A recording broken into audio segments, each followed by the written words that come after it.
బ్రిటన్లో బ్రేకింగ్ చూస్తున్నాం. BRS working president KTR కు నోటీసులు ఇచ్చింది సుప్రీంకోర్టు. కాంగ్రెస్ పార్టీ 25,000 కోట్ల అవినీతికి పాల్పడిందని గతంలో కేటీఆర్ ఆరోపణలు చేశారు.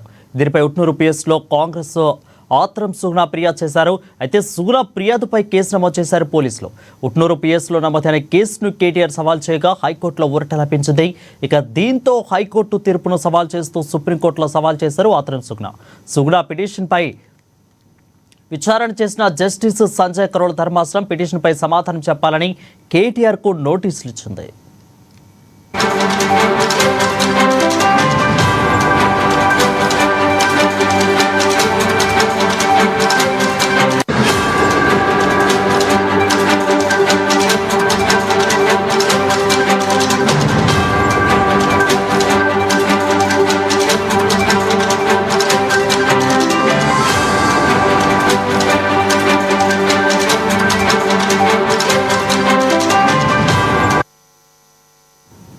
ఇక బీఆర్ఎస్ వర్కింగ్ ప్రెసిడెంట్ కేటీఆర్ కు నోటీసులు ఇచ్చింది సుప్రీంకోర్టు. కాంగ్రెస్ పార్టీ 25,000 కోట్ల అవినీతికి పాల్పడిందని గతంలో కేటీఆర్ ఆరోపణలు చేశారు.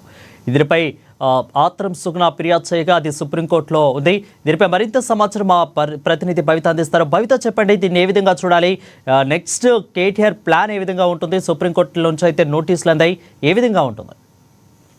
Varun, Athram Suguna Adilabad contested MP Congress party నుంచి. తను గతంలో ఆదిలాబాద్ కంటెస్టెడ్ ఎంపీగా అంటే పోటీ చేసే కంటే ముందే ప్రభుత్వ ఉద్యోగిగా పనిచేసి ప్రభుత్వ టీచర్ గా పనిచేసి ప్రభుత్వ ఉద్యోగిగా పనిచేస్తున్నప్పుడు ఆదిలాబాద్ సంబంధించిన ట్రైబల్ వెల్ఫేర్ ఫండ్స్ ఏవైతే ఉంటాయో అవి గోల్మాల్ చేసింది, గోల్మాల్ కి పాల్పడ్డారు కాంగ్రెస్ వాళ్ళు అన్నట్టుగా కూడా కొన్ని ఆరోపణలు చేశారు. 25,000 కోట్లు గోల్మాల్ కు పాల్పడడానికి అంటే అవకాశం ఇచ్చారు అన్నట్టుగా కూడా వాళ్ళు కొన్ని ఆరోపణలు చేశారు. అయితే అవన్నిటి కూడా నిరాధారమైనవి, అందులో ఆరోపణలు ఎలాంటి సత్యం లేదు అన్నట్టుగా కూడా కాంగ్రెస్ ఎంపీగా అప్పుడు పోటీ చేసినటువంటి ఆత్రం సుగుణ కేటీఆర్ పైన ఉట్నూరు పిఎస్ లో కంప్లైంట్ చేసింది. ఈ కంప్లైంట్ ని వాళ్ళు హైకోర్టులో సవాల్ చేశారు. అయితే హైకోర్టు కొంత కేటీఆర్ కి ఊరట ఇచ్చినప్పటికీ మరొకసారి అదే పిటిషన్ తను సుప్రీంకోర్టులో సవాల్ చేసింది. అయితే సుప్రీంకోర్టు న్యాయస్థానం మాత్రం దీనిపైన వివరణ ఇవ్వాలి అంటూ కూడా కేటీఆర్ కి నోటీసులు జారీ చేశారు. చూడాలి. అయితే ఇప్పటికే హైకోర్టు ఇచ్చినటువంటి తీర్పును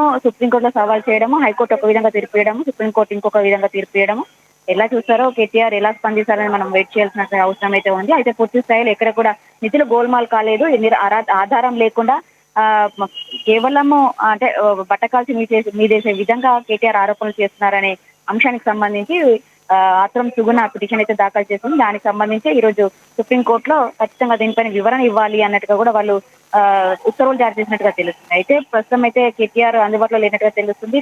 కేటీఆర్ ఒకవేళ స్పందిస్తే ఎలా ఉంటుందని మాత్రం మనం వెయిట్ చేయాల్సింది.